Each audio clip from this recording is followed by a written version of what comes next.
नमस्कार, मैं साक्षी गोपाल और आप देख रहे हैं न्यूज टेक 24। सोमिल सिंह श्रीनेत सपा विशेष आमंत्रित सदस्य प्रदेश कार्यकारिणी छात्र सभा से वर्तमान राजनैतिक मुद्दों पर अजफरुल हक से सीधी बातचीत।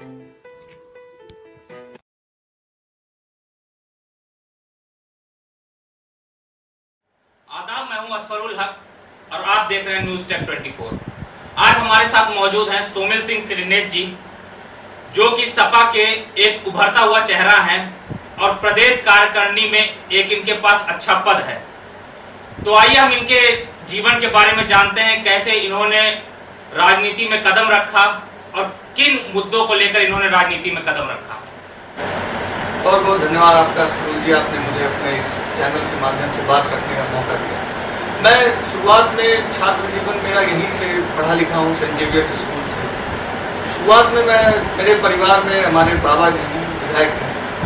मैं जब देखता था तो मुझे लगता था कि मुझे भी राजनीति में उतर के लोगों की सेवा करनी चाहिए, लोगों की मदद करनी चाहिए अपने हिसाब से, जो भी जितना हो पाए। तो ये सब देखते देखते फिर 2012 में आदरणीय अखिलेश यादव जी एक युवा मुख्यमंत्री बने, तो हम लोगों की उम्मीदें दिखी। उन्होंने विकास के कार्य कराए छात्रों के लिए, सबके लिए। तो हमें लगा कि हम अगर आदरणीय अखिलेश यादव जी से, आदरणीय नेताजी के पद चिन्हों पर चल सकें, समाजवादी पार्टी में जुड़ें, तो हम भी समाज के प्रति और छात्रों के प्रति और जो भी पीड़ित हैं उनके प्रति हम उनकी मदद कर सकते हैं। तो अखिलेश यादव जी को प्रेरणा स्रोत मानते हुए, नेताजी के आशीर्वाद से, नेताजी के प्रेरणा स्रोत मानते हुए हमने राजनीति। मेरा दूसरा सवाल ये है सोमिल जी कि आपकी पार्टी की क्या राय है जो आज कानून व्यवस्था है, उसके बारे में क्या राय है? देखिए, कानून व्यवस्था शब्द ही सरकार में खत्म हो चुका है। कानून शब्द ही नहीं बचा है इस सरकार में। बताइए, कल की घटना है, बलिया में एसडीएम और सीओ के सामने एक आदमी ने एक युवक को गोली मार दी और सुनने में आ रहा है कि वो भाजपा विधायक और भारतीय जनता पार्टी का कार्यकर्ता है।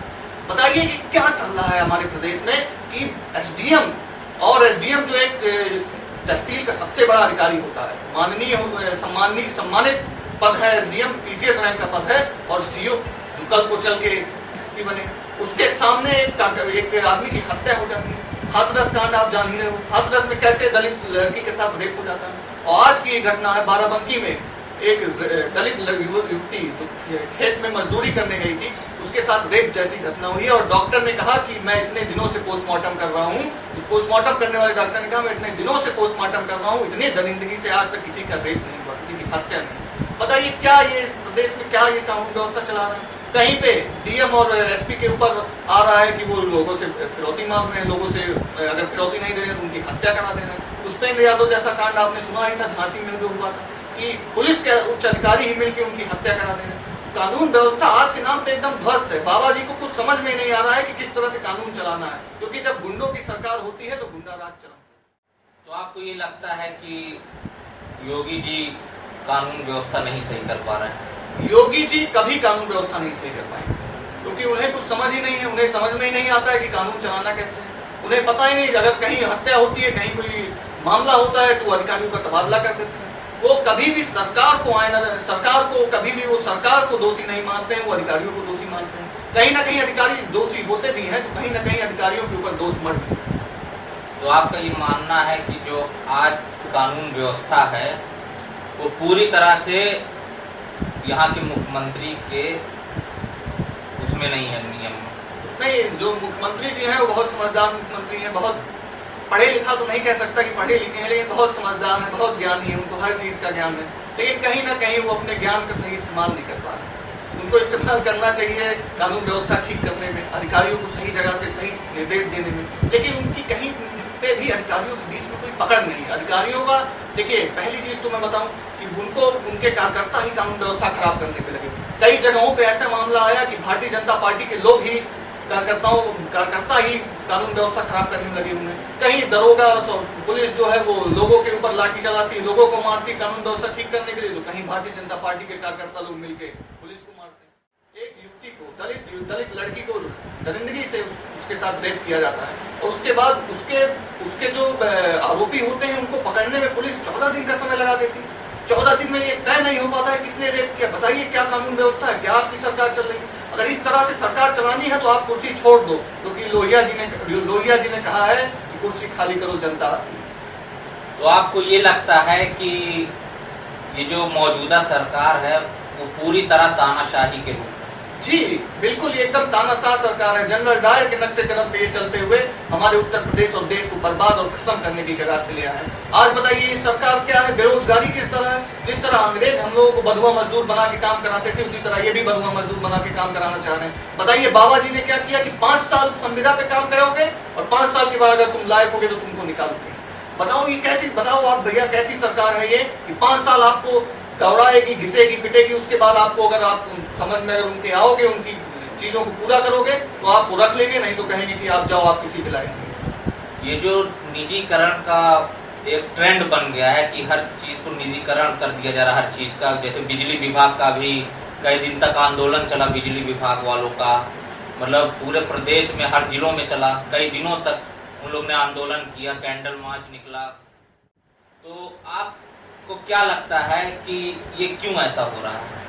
देखिए सरकार कहीं ना कहीं अपने उद्योगपति मित्रों को फायदा पहुंचाना चाह रही है और वो डायरेक्ट सरकारी ठेकों को, डायरेक्ट सरकारी चीजों को उन तक नहीं पहुंचा पा रही है। इसीलिए इन्होंने एक तरीका अपनाया है कि निजीकरण कर देंगे। खैर बाबा जी हमारे बहुत ज्ञानी है, उनको बहुत ज्यादा ज्ञान है, उनको हर एक चीज पता है, लेकिन कहीं ना कहीं वो अधिकारियों के कहने पे और अपने सोच विचार के उन्होंने निजीकरण का रास्ता अपनाया है कि अपने उद्योगपति मित्रों को, आदरणीय मोदी जी के मित्रों को फायदा पहुंचा सके। सिर्फ यही एक उनकी नीति है। और निजीकरण आप कर दोगे, बिजली विभाग का निजीकरण कर दोगे, रेलवे का निजीकरण कर दोगे, तो हम कहते हैं कि सरकार भी आपका निजीकरण कर देगी और 2022 के बाद आप सिर्फ मठ में, अपने निजी मठ में रहोगे, आपको फिर से मुख्यमंत्री आवास नसीब नहीं। तो आपकी पार्टी जो है सपा, ये इसकी क्या रणनीति है, ये कैसे आगे आएगी? देखिए हमारी पार्टी जो है, आदरणीय नेताजी की पार्टी जो है, आदरणीय अखिलेश यादव जी की पार्टी जो है, हमेशा से सड़क पे दिखने वाले लोग हैं, हमेशा सड़क पे दिख के जनता की आवाज को उठा के उनकी लड़ाई लड़ने का काम करते हैं। आदरणीय अखिलेश यादव जी, आदरणीय राष्ट्रीय अध्यक्ष जी जो भी नीति तय करेंगे, जो भी चीजें तय करेंगे, हम सब कार्यकर्ता हैं, उस पर हम लोग काम करने का, हम लोग उस पर चलने का काम करेंगे, जो भी उनकी नीति। लेकिन आदरणीय अखिलेश यादव जी इस प्रदेश के लोगों के साथ अन्याय नहीं होने देंगे, कभी उनका उत्पीड़न नहीं होने देंगे। हमेशा से पीड़ित, दलित, बेरोजगार, महिलाओं और अल्पसंख्यकों सबकी लड़ाई लड़ने का काम करेंगे। पीड़ित समाज के आखिरी से आखिरी व्यक्ति तक पहुंच के उसकी लड़ाई लड़ने का काम हमारी पार्टी और हम सब कार्यकर्ता करेंगे। सोमिल जी, बहुत अच्छा लगा आपसे बात करके। मैं एक सवाल और पूछूंगा, क्योंकि आप छात्र सभा से हैं और प्रदेश में आपका एक रोल है, मेन बॉडी में आप हैं प्रदेश में, तो आप कोई संदेश छात्रों को देना चाहते हैं? देखिए छात्रों से मैं कहना चाहूंगा कि आप पढ़ो लिखो, रोजगार की चिंता ना करो। जिस दिन ये सरकार हट जाएगी, आदरणीय अखिलेश यादव जी ने बहुत बड़े व्यापक तौर पे रोजगार देने का काम किया। उन्होंने शिक्षा मित्रों को परमानेंट करने का, उन्होंने शिक्षा मित्रों को लाने का काम किया और अन्य तमाम क्षेत्रों में उन्होंने, शिक्षा के क्षेत्र में, उसके अलावा आपके रोजगार के क्षेत्र में उन्होंने काम करने का काम किया। बस्ती जिले के रुधौली विधानसभा में रामनगर ब्लॉक और रुधौली ब्लॉक में उन्होंने एक ITI देने का काम किया। ऐसे पता नहीं कितने हजार ITI उन्होंने बनवाए जिससे छात्रों को पढ़ाई कर सके और उनको पढ़ने के बाद जब वो पढ़ लेते थे, लिख लेते थे, उनको छात्रवृत्ति मिलती थी समय समय पे। बताइए छात्रवृत्ति के लिए भी छात्रों को आंदोलन करना पड़ा।